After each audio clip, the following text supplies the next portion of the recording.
나무의 모형만 잡는 게 아니라 어떻게 해야 새해에 새싹이 돋아나고 열매를 맺게 할까 하는 거죠. 그 전정을 잘 하는 거에 따라서 열매를 많이 맺기도 하고 잘못 맺기도 하는 대표적인 과일나무가 포도나무예요. 그래서 이제 가을 되어지면, 여름이 지나면 가지를 쳐놨다가 이제 이때쯤 되면 다 밑에다가 한 2마디 정도, 3마디 정도 이렇게 놔두고 다 잘라내서 이제 다 잘라내죠. 농사를 잘 지으면 포도가 많이 맺히는데, 작년도에 우리 교회 카페에다가 제가 하나 올려놓은 글이 하나 있는데, 이 농부가 얼마나 나무를 잘 관리했는지 포도나무 한 그루에서 3,500송이가 열렸대요. 안 놀래요, 그죠? 그래, 이거 보면 놀랄 거예요. 한 나무가 몇 평을 차지했는가 하면은 300평을 차지했어요. 예. 이제 놀라는군요. 그러니까 얼마나 나무를 관리를 잘 했으면 그렇게 그냥 거친 걸음도 주지 않는 유기농만 하고 있는데 탐스러운 그 포도가 3,500송이, 그리고 나무가 얼마나 커졌는지 300평을 차지하는 그런 나무. 그래서 세계에 가장 유명하다고 하는 내용들이 올라가는 기네스북에 올리겠다라고 하는 내용을 제가 이렇게 카페에다 올려놓은 적이 있습니다. 정말 농부가 농사를 잘했죠, 그죠? 그런데 오늘 그거보다 더 농사를 잘하는 농부를 한 분 소개하려고 그래요. 누굴까요? 우리의 농부 대신 하나님이시죠, 그죠? 거기에 이제 포도나무가 있고 그 포도나무에 열매가 맺혀지는 이야기를 하게 됩니다. 자, 오늘 본문은 이번 주에 우리가 읽을 요한복음 속에서 뽑아낸 아주 중요한 본문이에요. 이번 주에는 요한복음을 읽자고 하는 우리가 계획을 세웁니다. 지난 2주간 동안 출애굽기를 읽으셨죠? 출애굽기 속에서 그들의 구원받는 모습을, 구원을 향해서 달려가는 모습을 보면서 그 구원이 이루어지는 일엔 바로 이 예수님의 사역이 들어가 있는 거다라는 이야기를 저는 여기다가 덧붙여주고 싶은 거예요. 그래서 요한복음이라고 하는 걸 그 3개의 공관복음을 읽은 다음에 창세기로 출애굽기로 갔다가 이제 다시 오면서 창세기 출애굽기 속에서 구원의 이야기들을 바로 예수를 통해서 이루고 있는 거다라는 이야기를 저는 이렇게 심어드리고 싶은 거예요. 그래서 요한복음을 공관복음에 넣지는 않아요. 4복음서 중에 하나인데 4개의 마태, 마가, 누가, 요한복음 중에 하나지만 이 앞에 있는 3개를 공관복음이라고 그래요.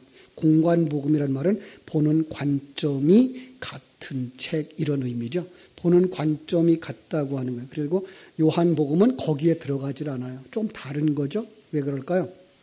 이 공관복음은 바로 인간복음이에요. 인간적인 관점에서 시작해서 예수님이 족보부터 시작하고 예수님이 태어난 이야기부터 시작하고 그가 자라나면서 또 이렇게 이제 공적인 사역을 하는 과정에서 마지막에 십자가에서 죽으시고 부활하시고 사명을 부여하는 것까지를 이제 반복해서 또 다른 내용들을, 깊은 내용들을 설명해 준 것이 공관복음인데, 요한복음은 그런 관점이 아니에요. 하나님의 관점에서 이렇게 성경을 보고 설명하고 있는 것을 알 수가 있어요. 그래서 요한복음의 내용을 우리 읽기 좋게 주보에 이렇게 요약을 해드렸어요. 그래서 내용분해 이렇게 놓고서는 내용분해에다가 제가 읽어드릴게요. 요한복음은 21장으로 된 복음서로 3개의 7이라는 구조로 되어 있습니다. 1장 1절부터 2장 11절까지는 7일을 통해서 하루 첫째 날, 그 이튿날, 그 이튿날, 그 이튿날 이렇게 7일을 통해서 구원 계획을 깨닫게 하셨고 그 구원의 핵심에 예수가 들어가 있는 것을 알게 하셨고 2장 1절부터 11장 57절까지는 7개의 표적을 보여주시면서 그 7개 표적을 통해서 예수님이 이렇게 구원을 하시는 거다 가르쳐 주시고 마지막 12장 1절부터 20장 31절까지는 7일간 몸속 겪은 고난과 죽음 그리고 새로운 부활이라고 한 날을 덧붙였어요. 그래서 8일이기는 하지만 7 그리고 하나 이렇게 보시는 게 더 좋을 거예요. 마지막 21장 1절로 25절까지는 부록처럼 이제 사명을 우리에게 심어주셨습니다. 그래서 이것이 바로 요한복음이에요. 우리가 읽으면서 그리고 이제 그 내용 속에서 하나하나 첫째 날, 둘째 날, 셋째 날, 또 넷째 날부터 여섯째 날, 일곱째 날 이렇게 읽어볼 수 있도록 그 밑에 세부적으로 나눠놨으니까 오늘 이번에 21장을 이렇게 읽으시면서 성경을 읽으시면 아주 성경을 쉽게 깨닫고 또 그 속에서 우리가 마땅히 찾아야 할 것이 무엇인지 알 수 있을 겁니다. 자, 그 속에서 그 내용 21장을 통해서 우리에게 하시고자 하시는 말씀의 가장 중요한 부분이라고 여겨져서 제가 15장의 1절부터 이제 그 27절까지에 있는 포도나무 비유의 아주 핵심 부분을 제가 이렇게 오늘 본문으로 택한 거예요. 이 15장은 13장부터 20장까지의 7일간, 마지막 7일간 동안에 제자들에게 남겨주고 가신 강론의 핵심 부분인데 예수님의 사역의 목적 그리고 성도들이 신앙생활의 목적이 무엇인가를 기록해주고 있는 부분이에요. 이건 또 다른 각도에서 볼 수 있어요. 그래서 오늘 그 관점에 대한 이야기를 하나로 묶으려고 본문을 16절, 17절만 택한 겁니다. 자, 요한복음을 우리가 보면서 마지막 부분쯤 가면 요한복음을 왜 기록했는지를 기록하고 있어요. 요한복음을 왜 기록했다고요? 20장 30절로 31절에 가보면 이렇게 말씀하고 있어요.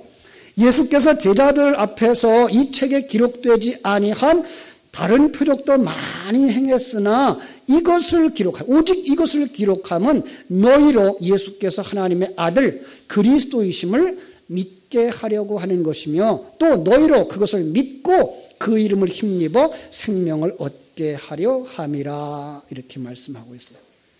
오늘 본문의 말씀으로 말하면 너희들이 하나님의 택함을 받아서 하나님 앞에 세움을 입어서 이제는 뭐하고 열매를 맺게 하려 하는 거다라는 거예요. 그러니까 요한복음뿐만 아니라 모든 성경이 다 그러하지만 그 성경 속에서 우리가 깨달아 알아야 하는 것은 어떤 이야기 속에다가 담아주신 그 삼위일체 하나님의 계획과 그리고 그 일을 실행하러 오신 예수 그리스도의 사역, 성자 하나님의 사역, 그분이 우리 안에서 왕 되시고 우리 안에서 제사장 되시고 우리 안에서 선지자 되신다고 하는 사실, 그래서 지금 그분이 우리 안에서 그 일을 하고 계신다고 하는 사실을 인정하고 그에게 순종하는 사람들 되어지는 거예요. 그런데 그게 우리의 힘으로 되질 않아요. 그래서 하나님이 많은 도구를 사용하는데 이 요한복음을 통해서 우리가 이 요한복음을 읽고 듣고 이 말씀 앞에 설 때에 그 속에서 예수 그리스도의 생명을 받은 자로 거듭난 자로 이제 살아나는 거예요. 그러고 나면 15장이 말하는 것처럼 열매를 맺게 한다라는 거예요. 정리를 한번 할까요? 성경을 통해서 뭘 하는 거예요? 하나님을 알고. 예. 신앙생활의 가장 중요한 목적은 하나님을 아는 거예요. 그 하나님의 계획을 아는 거예요. 그리고 그 하나님이 우리와 함께하고 있다는 걸 아는 거예요. 여러분들이 신앙생활을 지금까지 해오시면서 사실은 그것을 훈련하고 있었던 거예요. 그래서 우리는 제일 가깝게 얘기하면 임마누엘을 아는 사람이 되고 누리는 사람이 되는 거예요. 신앙생활의 목적이 뭐예요? 임마누엘을 알고 누리는 거예요. 하나님이 여러분과 함께 하십니다. 믿습니까? 교회에 있을 때만 아니고 집에 있을 때에도 직장에 있을 때에도 여러분이 어떤 상황 속에서도 하나님이 나와 함께 한다고 하는 사실이에요. 왜 나와 함께 하셔요? 나를 하나님의 나라에 하늘나라를 유업으로 받는 아들이 되게 하시려고 그리스도와 한 몸을 이루어서 하나님의 영광을 드러내는 그리스도의 신부가 되게 하시려고 그리고 나로 하여금 성령에 충만하여 성령의 그릇으로 만드시려고 그걸 뭐라 그래요? 그걸 열매라고 하는 거예요. 이런 이제 사전 이야기를 하고 나면 오늘 이야기가 쉬워요. 자, 오늘 15장은 14장에서 제자들이 두렵고 떨리는 그 이야기부터 시작돼요. 예수님이 14장에 가서 보면은요, 이렇게 얘기를 해요. 나 이제 너희들을 떠나서 아버지네 나라로 갈 거다라고 얘기해요. 그래서 그들이 두려워하죠. 그들은요, 이미 구약 성경을 아는 사람들이에요. 특별히 모세오경을 아는 사람들이에요. 우리 지난주에 그 모세가 그들을 떠나자 그들이 어떻게 변하죠? 우상숭배하는 자로 변하잖아요. 그러니까 앞에 있던 지도자가 없어졌을 때 그들의 두려움에 떠는 거예요. 우리도 똑같이 될 거 아닌가 걱정스러운 거죠. 그래서 예수님이 그들에게 뭐라 그래요? 두려워하지 마라. 두려워하지 마라. 내가 너희를 고아처럼 버려두지 아니할 거야. 너희에게로 다시 올 거야. 이해가 안 되는 거예요. 떠나신다면 뭐 또 두려워하지 말라 그리고 또 다시 온다고 그래. 그러자 이제 27절에 14장 27절에서 평안을 너에게 줄게. 이 평안은 세상이 주는 것과 같지 않아. 너희는 마음에 근심하지도 말고 두려워하지도 마라. 내가 다시 온다. 마치 마태복음 28장 18절로 20절에 있는 말씀처럼 나 하늘과 땅의 모든 권세를 가지고 내가 와서 끝날까지, 내 인생의 마지막까지, 이 역사의 마지막까지 너와 함께 있으리라. 그런데 그들은 무엇인지 깨닫지 못해요. 왜 깨닫지 못하였을까요? 그들은 언제 깨닫는 그림으로 그려진다고요? 사도행전 2장이 넘어가서야. 그러니까 성령을 받고서 성령의 깨달음을 입은 다음에야 깨달아요. 지금 이 그림은 아직 그것을 깨닫지 못한 이 복음서의 과정인 것을 우리가 알 수 있어요. 그래서 또 그들에게 깨달았을 때 더 풍성하게 알게 해 주시려고 15장에서 이제 포도나무 비유를 설명하고 있는 거야. 나는 포도나무야. 너희는 포도나무 가지고. 왜 이렇게 만들었는지 아니? 그 답이 오늘 본문이에요. 왜 다 이렇게 만들었어요? 열매를 맺게 하려고. 그리고 그 열매가 항상 있게 하려고. 그죠? 여러분, 이 세상의 수많은 사람들 가운데에서 하나님이 여러분과 나를 택하시고 불러서 하나님의 자녀 되게 하시고, 이 말은 하나님의 생명을 주시고 하나님의 관점을 주시고 하나님의 사람으로 만들어 주시는 줄로 믿습니까? 예. 이 세상의 수많은 사람들 가운데에서도 우리는 하나님의 택함을 받은 자며 지금 하나님이 우리를 만들어가고 있는 과정 속에 있다고 하는 거예요. 그죠? 오늘 15장은 전체의 이야기가 그 그림을 그리고 있는 거예요. 자, 지금 우리는 누구에게 접붙어 있는 가지? 참포도이신 예수님께 붙어 있는 가지요. 그죠? 누가 접붙였다고요? 우리의 농부? 하나님이. 왜 붙였어요? 열매를 맺으죠. 여기서 우리는 이제 접붙이지 않으면 안 될 수밖에 없는 우리의 존재를 생각할 수 있고요. 열매 맺게 하고자 접붙임하고 있는 참포도나무 예수를 생각할 수 있고요. 그리고 우리가 맺어야 하는 포도, 참포도는 무엇인가를 우리가 여기서 묵상할 수가 있는 것이죠. 그죠? 우리는 접붙임이 필요한 존재였다는 거예요. 그것도 포도나무라고 하는 예수의, 여러분, 포도나무의 이야기는 예수님이 그냥 포도밭을 지나가다가 우연히 곁에 있는 포도나무를 보고서 이야기한 것이라는 얘기는 아니에요. 지금 그걸 성경에 기록해서 우리에게 주실 때는 하나님은 그 이야기를 과거에도 현재에도 미래에도, 그러니까 요한복음에도 그 앞에 있는 구약성경 속에서도 이야기를 했던 내용들을 가지고 설명하고 있는 것을 우리가 알 수 있어요. 그걸 갖다가 예표적인 해석이라고 말하는 거예요. 그래서 제가 찾아봤어요. 이사야서 5장 2절. 하나님께서 땅을 파서 돌을 제하고 극상품 포도나무를 심었대요. 그 중에 망대를 세웠고 그 안에 술틀들 팠고 그리고 좋은 포도 맺기를 바랐더니 들포도가 맺었대요. 여러분, 이거는요 비유입니다. 하나님이 좋은 포도 열매 맺기를 바라고 극상품 포도를 심었는데 들포도가 맺히는 거. 이거 비유입니다. 왜냐하면 이것은 천국 백성들, 하나님의 생명을 가진 자, 하나님의 관점을 가진 자가 이 땅에 내려오자 사단의 유혹과 시험에 빠져서 하나님의 생명을 잃어버리고 하나님의 관점을 잃어버리고 보이지 않는 하나님의 세계에 대해서는 생각도 아니하고 이 세상 것이 전부인 줄만 알고 이 세상에 빠져가는 존재가 되었더라라는 얘기를 하고 있는 것입니다. 이걸 에스겔서 37장에 가보면 죽어있는 이 하나님의 군대들이라고 말하고 있고 마른 뼈라고 말하고 있고요. 그런데 이 에스겔서에서도 17장에 가보면 이런 포도나무의 이해가 또 나와요. 여러분 한번 찾아보세요. 요 계시록 에스겔서 17장 1절부터 몇 절 볼게요. 에스겔서 17장 1절에 보면은 이런 이야기가 나와요. 여호와의 말씀이 내게 임하여 이르시되 인자야 너는 이스라엘 족속에게 수수께끼와 비유를 말하라.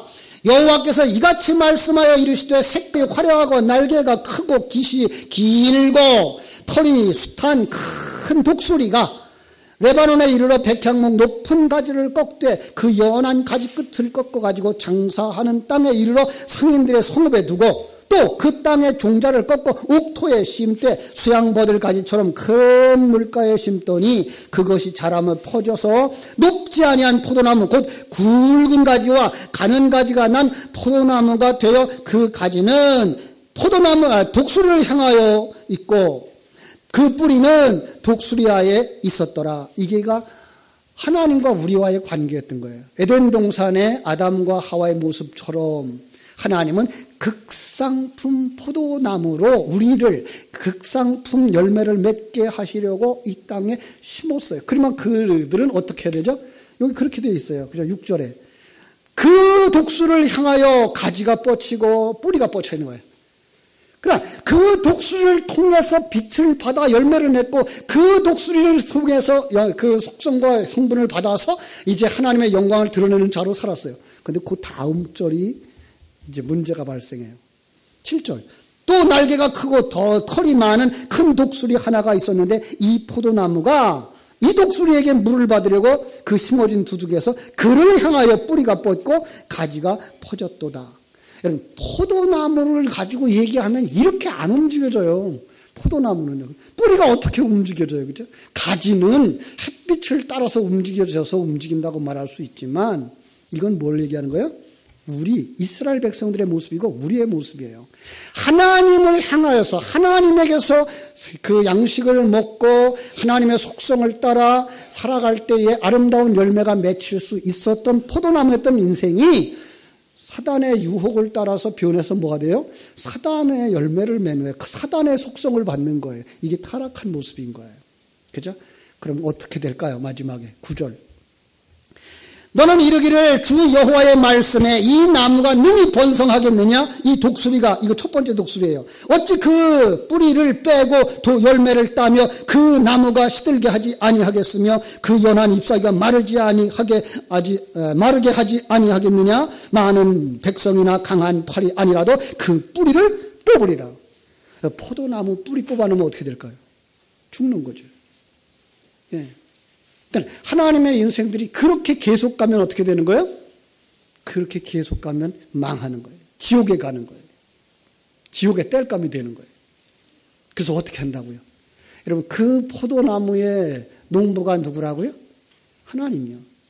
여러분 하나님이 실패하시나요? 하나님 실패하지 않아요. 예. 우리를 열매 맺도록 하기 위해서 일을 시작하신 그 하나님은 신실하신 분, 실패하지 않는 분. 그래서 어떻게 하신다고요? 우리를 맺는 들포도나무를 참포도나무 열매를 맺게 하기 위해서 참포도나무신 예수를 이 땅에 세우고 그 예수에게 우리를 접붙임으로 말미암아 우리로 하여금 참포도를 맺게 하시려고 한다는 거예요. 이게 오늘 요한복음의 이야기인 거예요. 자, 요한복음 15장으로 다시 돌아와서요. 15장 5절 예수님이 말해요. 그래서 나는 참포도나무고 너희는 가지야. 너희가 성도예요. 그래서 너희들이 성도가 내 안에 내가 너희 안에 거하면 너는 반드시 열매를 많이 맺게 되는 거야. 의역입니다. 그 일을 열매를 맺게 하기 위하여서 2절 말씀 15장 2절 우리 하나님이 너로 열매 맺게 못하게 하는 것은 제하여 버리고 열매를 맺은 자에게는 더 많이 맺게 하여 깨끗하게 하신단다. 농부는 다 알아요. 이게 무슨 얘기인지요. 그런데 이 이야기를 글자 그대로만 해석하면은 우리가 포도나무 가지라도 열매 맺지 못하면 뭐 하게 돼버린 것처럼 보여요? 잘라버려지겠네. 그럼 지옥 가겠네. 이렇게 생각해요. 그런데 그 농부가 누구예요? 하나님이에요. 하나님이 실패하신다고요? 실패하지 않는다니까요. 반드시 열매 맺고 생명을 얻게 하려고 우리를 어렵게 접붙였어요. 그런데 내버려요? 그래서 그 원어를 찾아 들어가 봤더니 제하여 버린다라고 하는 단어, 이 아이로라고 하는 것은 가지를 들어서 햇빛을 잘 보게 해준다는 의미도 있더라는 거예요. 왜 열매를 맺지 못하더라고요? 다른 쪽 독수리를 향하여서 뻗치고 있으니까, 그러니까 세상을 향하여서 뻗치고 있으니까. 포도나무 가지가 밑으로 쳐져 있나요? 아니요. 그런 건 열매 못 맺어요. 그래서 어떻게 한다고요? 농부가 그걸 들어 올려서 햇빛을 잘 보게 해준다는 거예요. 이미 열매가 맺혀 있는 포도나무는요, 그러면 그 가지만 번성하도록 그리로 영양분이 가지 않게 필요하지 않은 건 잘라버리는 거예요. 그것을 깨끗하게 하신 단어로 표현하고 있는 것을 우리가 알 수가 있습니다. 다시 말하면 우리가 아직도 열매를 맺지 못하는 이유 중에 하나가 세상 줄을 끊지 못한 거라면 끊어버리신다는 거예요. 이 두 단어가 모두 다 농부의 그 작업을 이야기하는 단어들인데 뭐 하기 위해서? 열매 맺게 하기 위해서. 예. 그러니까 이 절을 의역하면 이런 거예요. 아직도 과실을 맺지 못하는 가정은 아버지께서 자기를 향하도록 높이 들어 올려서 열매를 맺게 하시고, 이미 과실을 맺는 가지는 더 풍성한 과실을 맺게 하기 위해서 아직도 끊어버리지 못한 것들을, 옛 습관을 끊어버리신단다라는 말이에요. 그것이 오늘의 본문이에요. 이 일은 너로 말미암아 시작된 게 아니고 내가 한 거야. 그죠? 오늘 본문이 그러죠? 내가 너희를 택하여 세웠다라고 말씀하는 거예요. 내가 너희를 택하여 세웠다. 예. 여러분, 여러분이 먼저 예수를 믿은 게 아니고 하나님이 여러분을 찾아가셔서 여러분을 부르셨다고 믿습니까? 예. 우리는 여기서 감사할 수가 있는 거죠. 내가 무엇이고 한데 정말로 먼지 같고 세상 사람들하고 똑같아. 지금도 세상 사람들보다 다른 게 많지도 않지만 너무나도 세상 사람들하고 똑같아. 그냥 내버려두면 세상 사람들처럼 살다가 경쟁하고 지지고 볶고 살다가 지옥에 갈 수밖에 없었던 내 모습. 무엇이가 한데. 그죠? 감사가 있는 거예요. 어떤 일을 하시려고 하나님이 여러분 부르셨다고요? 열매를 맺게 하시려고. 믿습니까? 열매를 맺고 그 열매가 항상 있게 하는데 이건 영원히 있게 하시려고. 예. 어떤 열매일까요? 어떤 열매일까요? 참포도나무에 심겨져 접붙였으니까 참포도나무 열매일까요? 예, 이거 농사를 해본 사람들은 이게 조금 어색한 표현이다라는 걸 알 수가 있어요.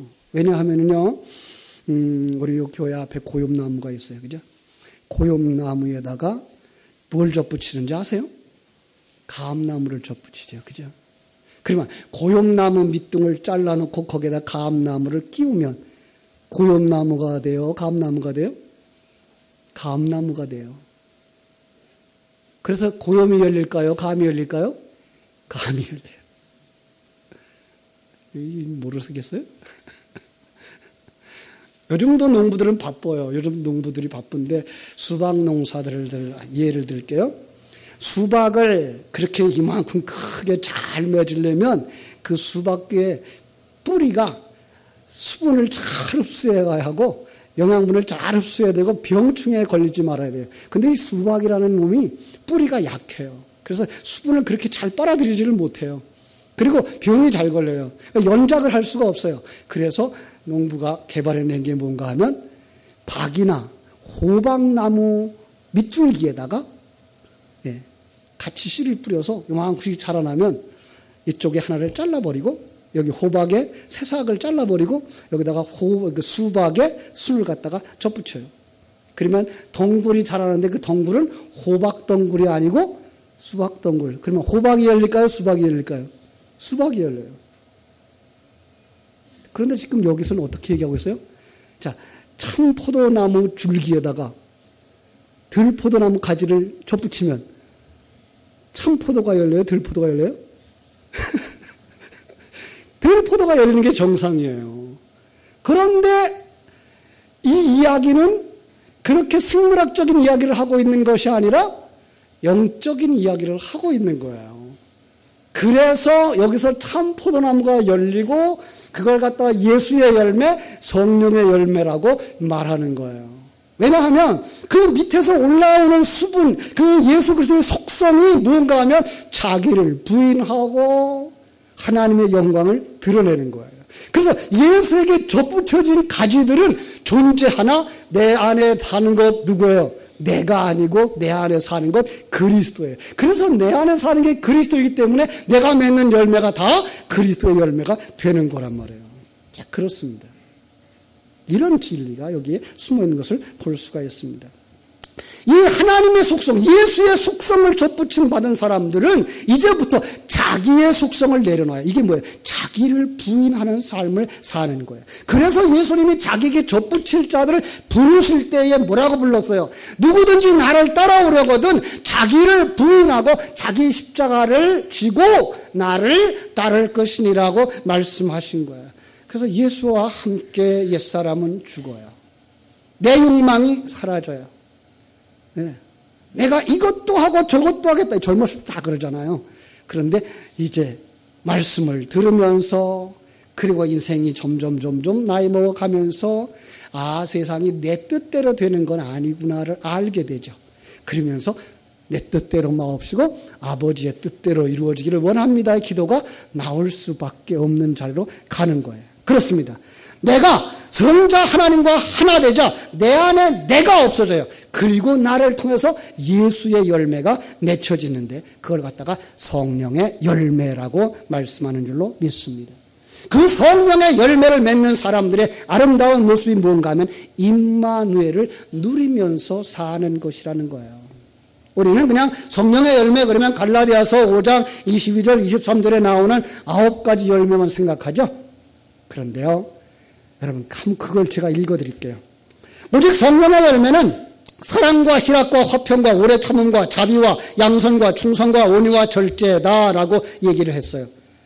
여러분 그런데요, 성령의 열매는 불신자들이 맺을 수 있는 걸까요? 없는 걸까요? 불신자들이 맺을 수 없는 거예요. 그런데 여기에 나온 이 단어의 이야기는 불신자들도 추구하고 있는 것들이에요. 자, 그래서 이 모든 인생들이 다 추구하는 그것에다가 하나님은 하나님의 백성들의 속성을 거기다 담아주신 거예요. 어제도 이제 중국에 있는 우리 제자가 이제 질문을 했어요. 자, 열심히 일하는 사람들의 그 행위는 그것은 자기의 열매일까요? 이렇게 얘기를 했어요. 아니요. 저는 다 그렇지 않다 그랬어요. 예수를 믿는 사람, 하나님의 생명을 가진 사람은 자기에게 주어진 환경, 자기에게 주신 은사를 가지고 최선의 삶을 살아 열심히 봉사한다. 그런데 그 사람의 대답은 열심히 하는 사람은 교만하지 않나요? 제가 뭐라고 대답했겠어요? 그가 그로 말미암아 교만해졌다면 그 사람의 속에 있는 생명은 예수의 생명이 아니다. 예. 우리는 열심히 일해요.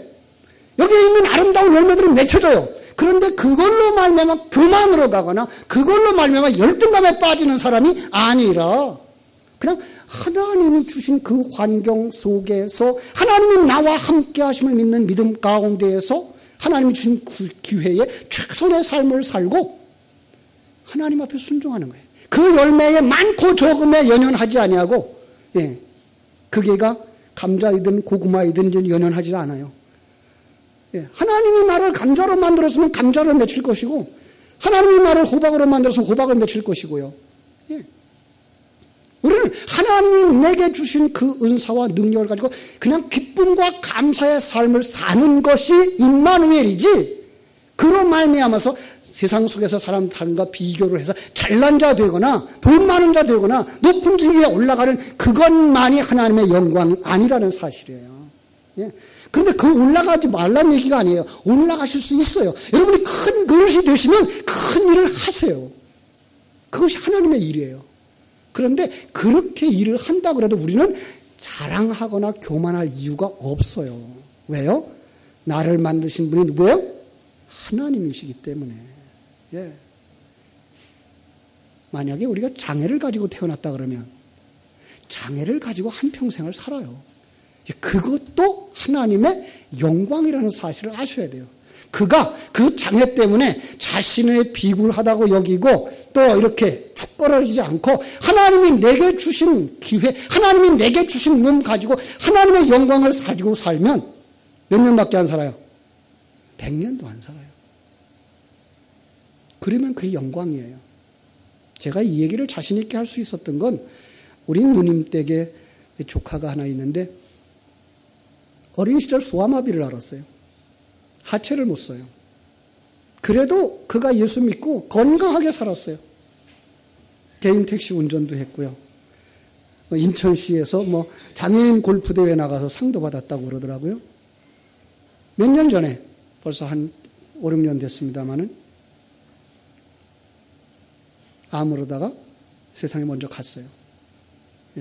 40도 안 돼서. 슬퍼요? 저는 슬프다고 말하지 않았어요. 왜죠? 이 땅에 있는 사람들이 하나님의 사람으로 완성되어졌을 때 하나님은 데려가시는 거예요. 그는 건강하게 살았고 그 영향으로 말미암아서 우리 누님이 예수 앞에 나오게 됐어요.